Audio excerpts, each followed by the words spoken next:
Hey everyone, Kyle once again. Welcome back to the next episode review of Undead Unluck, episode 4.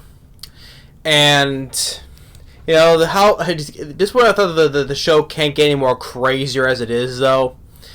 But it still has its moments of levity, you can say. But it's still, especially also lots of parts of humor as well. But it's still crazy. Like, just more with Andy's blood ability, and then we have more with the little bit. We're getting a little more into the story about more with the Union, but especially with its member Gina, who was the girl from the last episode that was painting with Fuko, right? Her name's Gina. And like I said before, she was the one who captured 50 years ago. She captured Andy, well, by his head though, right? But during his time when he was in prison, we get in this a little more of their story together. How, because she's permanently 16. She hasn't aged at all in over 50 years, and so now, of course, what was the deal? What she doesn't age. One ability is that she doesn't age though, but and then also she has with her. We found what her powers, abilities that she's been doing fighting in this episode is called Unchange. But to get more on that though, but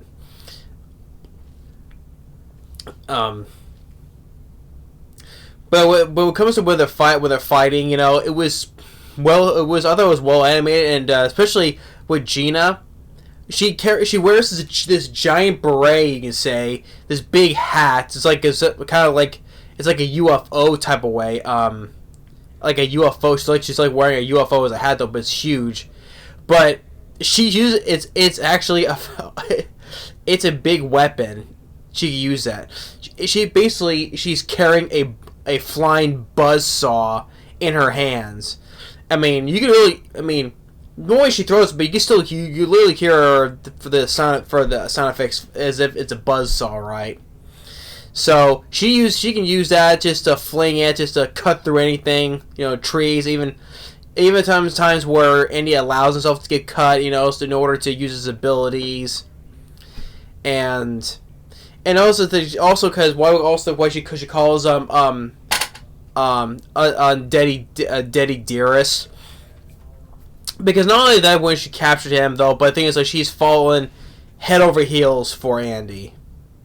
And you get the little bit of funny, jealous moments with Fuko, because when he allowed himself to get himself decapitated, right? So he puts his head he goes under he puts his head under Fuko's shirt to pop out like this, where his body goes back and he's under her shirt, within her shirt, and Fuko's is once again her embarrassment reaction, because her chest is pressing against his back, and you see with Gina's face, because you were able to, she's like, you were able to do him with those melons. And it's like her face, and even Fuku's like, it's not my doing, basically. But when it comes to fighting,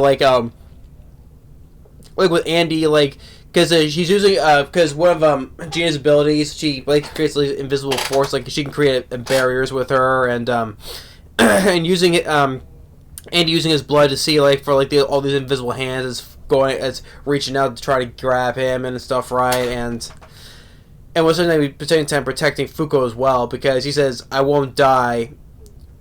Well, I'm protecting her, but I won't die. But how did it go? But I don't want to die just yet. This is why I'm still protecting her. So, but and while she's in the barrier, Andy uses the opportunity to see an opening where it's there's a hole where she's standing. So she runs the distraction as well. While he gets the distraction while she gets closer. So by the time he sees ahead, so Fu grabs him by his head and goes and flings it right at her, right through the hole in the barrier, because of physical contact. She uses her unluck on him.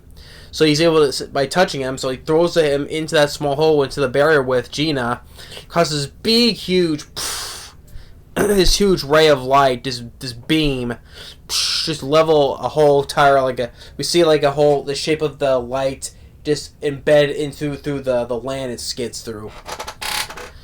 And this we get like the little moments because this now, she is now dying for real because her aging ability, I guess, ward off, I guess. And now you see her, like, her skin is like cracking, like, you know, it's like when a doll starts cracking to come apart, right? She lets, like, to see that in her skin, her face and stuff, right?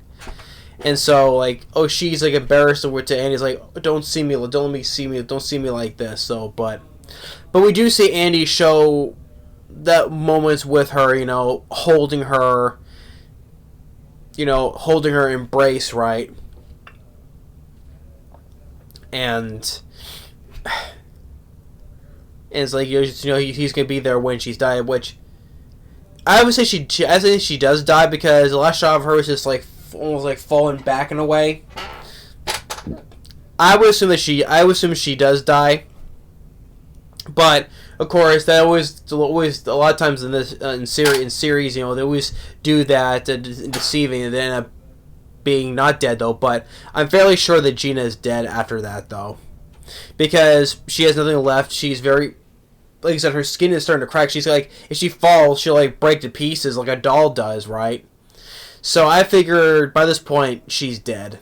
But it was nice that, you know, like Yu Fuku wanted to help her, you know, she wanted to help her, not trying not to die though, and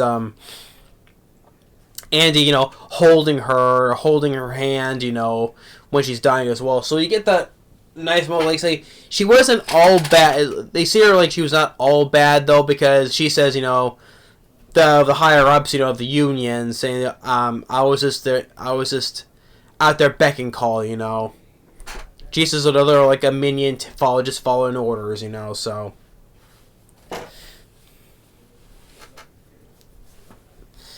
but there was like the little moments of levity, you know, for the characters.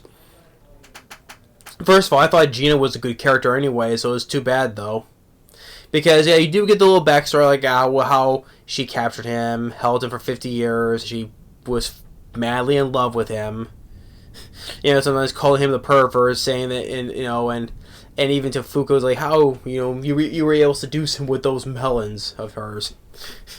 That's so funny though. But the whole fights, you know, with the whole animation, with the bloody hands, or with the water, or just like with just Andy flying around with his blood, right? But it was very well animated, to say the least. But yeah, we get more of the folding of the story. You know that that Gina's dead though, that means they get both seats now. They can join the table. You know. So, but it's slowly building up more about the story about this union. You know, with all the other characters, that more of the rest of the 10, right? So, like I said, the 10. Every time I think about the 10, I keep thinking of, you know, the Council of 10 from Food Wars. So, but yeah, I'll say this union of 10, I would say. But yeah, we were slowly building up to that storyline though.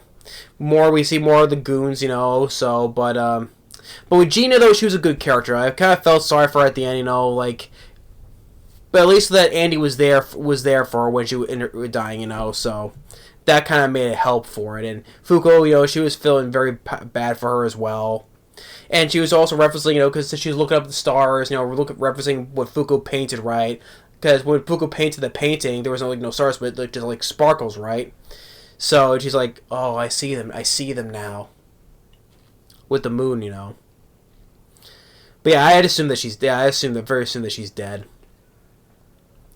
But yeah, but at least she like died happily with Andy beside her, you know. So, but yeah, but episode 4, it was once, like I said, the more times like with the episode, like last episode, And with this, it keeps on getting crazier. Not with the animation, but the action scene, especially with Gina's like her giant hat beret hat, right, like a flying buzzsaw. It kind of reminds me of that character from Mortal Kombat who uses his hat as a buzzsaw as well. You know. I forgot the name of the character. I know the character, but I just forgot his name, though. He uses his hat as a weapon, kind of like a buzzsaw. Which kind of made the best goriest scene in Mortal Kombat, the 2021 movie. The best kill to film, but that guy I liked, he dies. That sucked.